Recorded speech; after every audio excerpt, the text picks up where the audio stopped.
سورہ سجدہ آیت نمبر 5۔ اعوذ باللہ من الشیطان الرجیم، بسم اللہ الرحمن الرحیم۔ ہم نے پچھلی آیت میں دیکھا تھا کہ اللہ کے سوا نہ کوئی ولی ہوگا اور نہ ہی کوئی شفیع ہوگا۔ تم سوچتے سمجھتے کیوں نہیں ہو؟ تم نصیحت کیوں نہیں لیتے اللہ کی آیتوں سے؟ اسی بات کو آپ دیکھیں کہ آگے الیبریٹ کیا جا رہا ہے، اسی بات کو اور سمجھایا جا رہا ہے کہ اللہ ہی کے ہاتھ میں ٹوٹل اتھارٹی ہے کہ یدبر الامر، وہی اللہ تمام کاموں کی تدبیریں بھی کرتے ہیں۔ من السماء الی الارض، آسمان سے لے کر زمین تک تمام کاموں کی اللہ ہی تدبیریں کرتے ہیں۔ ثم یعرج الیہ، پھر وہ اللہ کی جو تدبیریں ہیں وہ چڑھتی ہیں اس کی طرف، فی یوم، ایک دن میں یعنی اللہ کی پلاننگ، اللہ کی پوری پالیسی، یہ اس طرح سے ایک دن میں اللہ تعالیٰ پورا کام کرتے ہیں کہ ہے مقدار اس کی 1000 سال مما تعدون، اس سے جو تم گنتی گنتے ہو۔ یعنی اے انسانوں، تمہاری گنتی جو 1000 کے برابر ہے، اللہ کی پالیسی، اللہ کی جو تمام پلاننگ ہے وہ گویا ایک دن میں طے پاتی ہے جو تم 1000 سال میں پلان کرو۔ تو اس سے میں نے یہ سمجھا ہے اس آیت میں کہ یہ کیوں ایسی بات بتائی گئی۔ ایک تو آپ نے دیکھا کہ ہمیں بتایا جا رہا ہے کہ کسی کے پاس کوئی آسمان زمین کے کوئی حصے کی کوئی اتھارٹی نہیں ہے، کوئی شفاعت نہیں کر سکے گا، کوئی اللہ کے اصول کے خلاف ولی نہیں بن سکے گا، سب اللہ کے ہاتھ میں ہوگا۔ اور جو ہم امپریس ہوتے ہیں بروں کو دیکھ کر کہ انہیں اللہ کیوں نہیں پکڑتا، ہم حرام خوروں کو دیکھتے ہیں، ہم غلط کام کرنے والوں کو دیکھتے ہیں، پھر ہم اس وقت تو اور امپریس ہو جاتے ہیں جب ان کی موت بھی بہت عزت کے ساتھ ہوتی ہے اور ان کی میت کو بھی بہت ہی عزت ملتی ہے۔ تو ہم حیران ہوتے ہیں کہ یہ اتنا اللہ کے اصول کے خلاف چل رہا ہے لیکن اس کی تو کوئی پکڑ نہیں ہوئی۔ تو اللہ فرماتے ہیں کہ تمہیں میری پالیسی کا نہیں پتا، تمہیں میری پلاننگ کا نہیں پتا، میں نے اس کے لیے کتنے سالوں کی ڈھیل لکھی تھی جو تمہارے نزدیک تو کئی سال ہیں، اللہ کے نزدیک کچھ منٹس اور سیکنڈ ہوں گے۔ کیونکہ اگر آپ اچھی کیلکولیشن جانتے ہوں، اچھا ڈیوائڈ اور ملٹیپلیکیشن آپ کو آتی ہو، تو آپ ذرا سا کر دیکھ لیں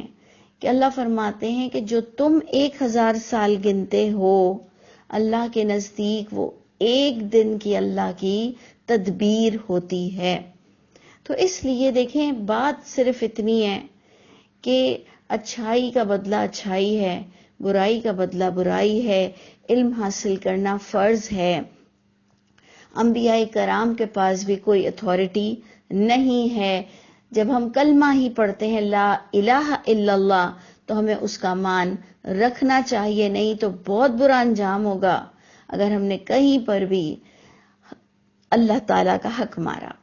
تو یہ ایکچولی میں سمجھ رہی ہوں یہ پوری بات کو ایک چھوٹے سے کم لفظوں میں اللہ تعالیٰ نے پرو دیا ہے کہ اللہ ہی کے ہاتھ میں ہے تمام اتھارٹی۔ اور آپ آگے بھی دیکھیں یہی بات چل رہی ہے، ذالک عالم الغیب، یہ اللہ عالم الغیب ہے، یعنی اس کے سوا کوئی عالم الغیب نہیں۔ ایون نبی بھی اپنا تعارف کراتے ہوئے کہتے ہیں کہ نہیں میں جانتا غیب۔ قرآن کی آیت ہے کہ نبی اپنا تعارف کراتے ہیں اللہ کے حکم سے کہ قل، اے محمد صلی اللہ علیہ وسلم آپ کہہ دیجئے میں غیب نہیں جانتا ہوں۔ اور آپ دیکھیں ایک بڑا طبقہ یہ غیب اور بشر اور نور اور یہ تمام چیزوں میں ہم الجھتے رہتے ہیں اور جو حقیقت بات ہے اسے اگنور کر رہے ہیں۔ تو آپ خود دیکھ لیں، اگر آپ تھوڑے سے بھی پڑھے لکھے یا آپ نے دنیا کو دیکھا ہوا ہے تو آپ دیکھ لیں کہ حقیقت پسندی ہی کام آتی ہے۔ ہماری باتیں ایک طرف دھری کے دھری رہ جائیں گی اگر وہ اوتھینٹک نہیں ہوئی۔ تو اللہ فرماتے ہیں اللہ عالم الغیب بھی ہیں، یعنی غیب کے جاننے والے بھی ہیں، والشہادہ اللہ ظاہرہ کے بھی جاننے والے ہیں، العزیز الرحیم اللہ تعالیٰ ہر چیز پر غلبہ رکھتے ہیں، زبردست ہیں لیکن نہایت مہربان ہیں۔ اے لوگوں اس سے فائدہ اٹھاؤ کہ اللہ کی رحیمی سے ہم فائدہ اٹھا لیں کہ اللہ تعالیٰ ہمیں معاف کرنے پر تیار ہیں، ہم کیوں نہ علم حاصل کریں اور ہم اپنی زندگی کو کیوں نہ غنیمت جانیں اور اپنے رب سے دوستی کر لیں، لا الہ الا اللہ کے مطابق ہم عمل کر کر دکھا دیں، اور اللہ اکبر جو ہمارے منہ سے نکلتا ہے اس کو واقعی ہم اپنی ذات سے ثابت کریں کہ کوئی گناہ پر کوئی کمپرومائز نہیں، اللہ آپ دیکھ لیجئے آپ میرے لیے اکبر ہیں۔ اچھا دیکھیں اس کے ساتھ اللہ فرماتے ہیں الذی احسن کل شیء، اللہ تعالیٰ نے بہترین ہر چیز کو پیدا کیا، خلقہ اللہ نے ہر چیز کو بہت حسین پیدا کیا ہے، وبدأ خلق الانسان من طین اور ابتدا کی اس اللہ نے انسان کی پیدائش کی مٹی سے، یعنی پہلے انیشیل سٹیج پر جو آدم کو بتایا جاتا ہے کہ اللہ تعالیٰ نے مٹی سے اس کو انسان کو انیشیٹ کیا، ثم جعل نسلہ من سلالہ پھر بنایا اللہ نے اس کی نسل کو من سلالۃ من ماء مہین ایک بے وقت حقیر پانی کے قطرے کی ملاوٹ سے اللہ نے پھر تمام جنریشن کو پروموٹ کیا، یعنی اللہ نے مٹی سے اس کو سٹارٹ کیا اور پھر ہم دیکھتے ہیں کہ ہم اپنی ماؤں کے پیٹوں سے پیدا ہوتے ہیں جو کہ ایک بے وقت پانی، ایک بالکل ہی حقیر پانی ہے اور وہ بھی ملا جلا ہے، اور اس سے پھر انسان کی تخلیق ہوتی ہے۔ ثم سواہ پھر اللہ تعالیٰ نے تمہیں درست کیا ماں کے پیٹ میں، کس طرح سے اللہ نے حقیر پانی کو کچھ درست کرتے چلے گئے، ونفخ فیہ من روحہ اور اللہ نے پھونکی اس میں اپنا حکم، اپنی روح۔ اب روح کا مطلب حکم ہوتا ہے۔ آپ دیکھیں کہ وہی پورا پروسیس جو کہ آج آپ کو اور مجھ کو الٹرا ساؤنڈ میں پورا کلیئر نظر آتا ہے کہ انسان کو پانی سے پھر اس کو درست کرتے ہوئے اللہ تعالیٰ اس میں اپنی ایک حکم پھونکتے ہیں، وہ زندہ اندر ہوتا ہے۔ وَجَعَلَ لَكُمُ السَّمْعَ وَالْأَبْصَارَ وَالْأَفْئِدَةَ یہ ہے امپورٹنٹ پوائنٹ، یہ ہے سمجھنے والی بات کہ اے لوگوں تھوڑا سا اس پروسیس کو ذرا سا غور کرو کہ یہ سارا ماں کے پیٹ میں کس پروسیس کے ساتھ انسان بنتا ہے، جس کا خاص مقصد، پرپس، انسان کی پیدائش کا مقصد اور پرپس کیا تھا کہ اللہ نے تمہیں سماعت دی، بصارت دی، دل دیا۔ یہ ہے امپورٹنٹ پوائنٹ۔ قلیلا ما تشکرون ہم نے تمہیں زندگی اس لیے دی تھی کہ تمہیں یہ تمام چیزوں کے ساتھ دنیا میں بھیجا جائے کہ تم اپنی سماعت کو استعمال کرنا، بصارت کو یعنی آنکھوں کو، کانوں کو اور دل کو استعمال کرنا، اللہ کے معاملے میں، دنیا کے معاملے میں، ملاقات کے معاملے میں، حرام حلال کے معاملے میں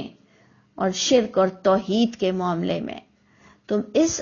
عقل کو، اس سننے کو اور دیکھنے کو استعمال کرنا،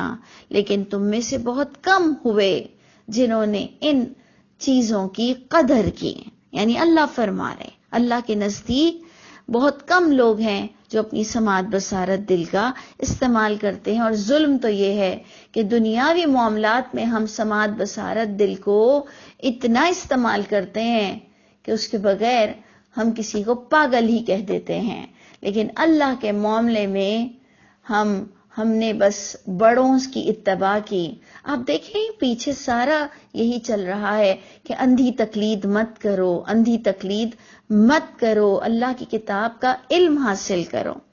اب آپ دیکھیں آگے بھی یہی بات جڑے گی کہ اللہ فرماتے ہیں کہ ابھی تو جی اٹھنے کی بات آ رہی ہے کہ انسان اتنا کچھ تمام پروسیس دیکھ کر بھی کہتا ہے کہ اَإِذَا ضَلَلْنَا فِي الْأَرْضِ کیا جب ہم مر کر اور مٹی میں مٹی ہو جائیں گے، اَإِنَّا لَفِي خَلْقٍ جَدِيدٍ کیا بے شک ہم البتہ نئی پیدائش میں اٹھائے جائیں گے؟ کیا اللہ تعالیٰ ہمیں دوبارہ پیدا کریں گے؟ جدید پیدائش ہوگی؟ بل ہم بلقاء ربہم کافرون، اللہ فرماتے ہیں بلکہ اصل بات یہ ہے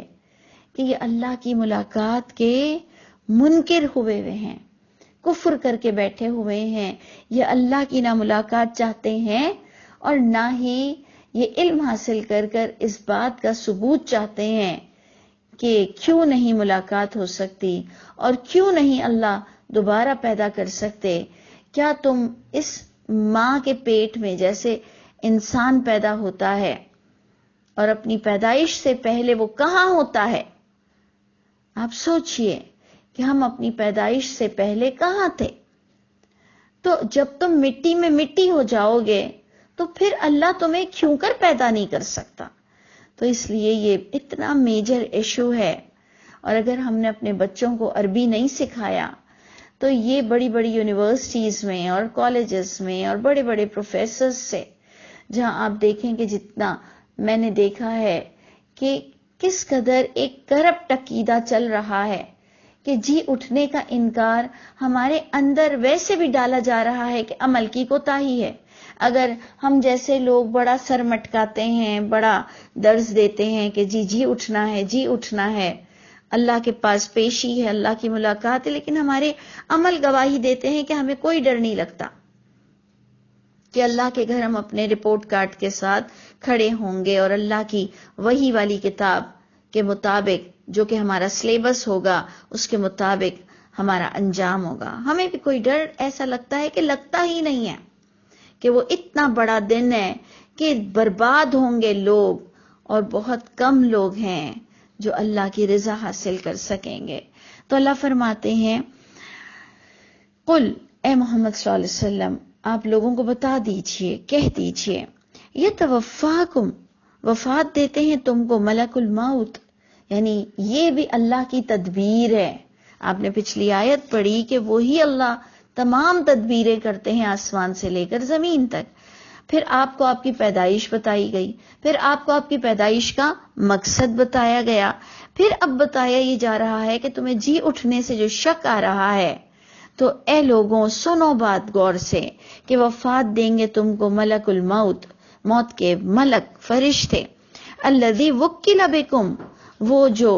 جو بھیجے جائیں گے، وکیل مقرر ہوں گے تمہارے ساتھ۔ یعنی وکیل بھی کس سینس میں کہ صرف تمہاری روح نکالیں گے اللہ کے حکم کے مطابق کہ یہ اچھا ہے یا یہ برا ہے۔ یعنی فرشتوں کو جو حکم دیا جاتا ہے بس وہ وہی کرتے ہیں، وہ اپنی طرف سے کوئی کسی کو فیور نہیں دے سکتے ہیں۔ تو وفات دیں گے تم کو ملک الموت، وہ جو بھیجے جائیں گے تم پر، ثم الی ربکم ترجعون، لیکن تمہارا پھر انجام یہ ہے کہ تمہیں پورے اعمال نامے کے ساتھ اپنے رب کی طرف لوٹایا جائے گا۔ اور اب آگے دوبارہ بات آ گئی وہی سماعت بصارت دل کی، جس پر میں آپ سے کہہ رہی تھی تھوڑا متوجہ رہنا کہ اللہ نے ہمیں یہ بہت ہی پریشیس گفٹ دیا ہے جس کی ہم ناقدری کر رہے ہیں۔ ابھی بھی ہمارے پاس وقت ہے کہ ہم اللہ کی رحمت کے مستحق ہو جائیں، اپنے کانوں کو اور آنکھوں کو اور دل کا صحیح فائدہ اٹھاتے ہوئے۔ دیکھیں یہاں کیا لکھا ہوا ہے آیت نمبر 12 میں کہ کاش تم دیکھ سکو، وَلَوْ تَرَى إِذِ الْمُجْرِمُونَ، جب مجرم لوگ ناکسوا رؤوسہم، اپنے سروں کو جھکائے ہوئے کھڑے ہوں گے عند ربہم۔ بہت غور سے یہ آیت سنیے کہ کاش تم دیکھ سکو، یعنی اللہ آپ کو ابھی بتا رہے ہیں کہ میں تمہیں ویژولائز کرا رہا ہوں کہ کاش تم دیکھ سکو، اپنے اندر اس کو محسوس کر سکو کہ جب مجرم جھکائے ہوئے ہوں گے اپنے سروں کو عند ربہم، اپنے رب کے پاس، اور دیکھیں کیا کہیں گے ربنا، اے ہمارے رب، ابصرنا، اب ہم نے دیکھ لیا، وسمعنا، اب ہم نے سن لیا، فرجعنا، اب ہم کو ایک موقع دے دیجئے کہ ہم لوٹ جائیں دنیا میں، نعمل صالحا، ہم آپ کو اچھے عمل کر کر دکھائیں گے، انا موقنون، بے شک ہم کو یقین ہو گیا۔ دیکھا آپ نے کتنی امپورٹنٹ آیت ہے، جس نے مجھے تو بہت کانفیڈنس دیا. یعنی اس آیت نے مجھے اتنا اعتماد دیا ہے کہ اللہ مجھے عبرت ہونے سے بچائے. لیکن اگر آج پوری دنیا بھی ایک طرف کھڑی ہو جائے اور اللہ کی کتاب کے خلاف بات کرے تو مجھے اپنا آپ اکیلا محسوس نہیں ہوگا، کیونکہ قیامت کے دن بندہ اتنا شرمسار کھڑا ہوگا کہ اس نے اللہ کی کتاب کو خود اپنی آنکھوں سے، خود اپنے دل سے، خود لفظوں سے کیوں نہیں سمجھا. پلیز غور کیجئے کہ اللہ نے آپ کو پورا پروسیس بتایا کہ میں نے تمہیں سماعت بصارت دل دیے اور قیامت کے دن تم سر جھکا کر کھڑے ہوگے اور کہو گے کاش ہم نے خود سن لیا ہوتا، کاش ہم نے خود دیکھا ہوتا، کاش ہم نے عقل سے کام لیا ہوتا، لوگوں کے فتووں کو نہ دیکھا ہوتا. اللہ آج ہم کو یقین ہو گیا ہے. فرجعنا، آپ ہم کو ایک موقع دے دیں، ہم دنیا میں لوٹ کر چلے جائیں. نعمل صالحہ، اب ہم آپ کو وہ اچھے عمل کر کر دکھائیں گے جو آپ کی کتاب میں لکھا ہوا ہے. لیکن یہ صرف منہ کی باتیں ہیں. اللہ نے پورے قرآن میں ہمیں کلیئر بتا دیا. آپ سورہ ملک میں بھی یہی بات پڑھیں گے کہ کاش ہم سن لیتے اور ہم عقل سے کام لے لیتے، آج ہم جلنے والوں میں سے نہ ہوتے. لیکن جس قوم کے بڑوں نے یہ امت کو سکھا دیا ہو کہ دین نقل سے ملتا ہے، دین عقل سے نہیں ملتا، جب ہمارے بڑے ایسی باتیں کرنے لگ جائیں گے تو پھر چھوٹوں کو اٹھنا پڑے گا، نہیں تو جہنم مقدر ہو جائے گی. اللہ تعالی ہم سب کے حامی و ناصر ہوں، اور اللہ تعالی ہمیں جہنم کے عذاب سے بچا لیجئے اور دنیا بھی ہماری اچھی کر دیجئے.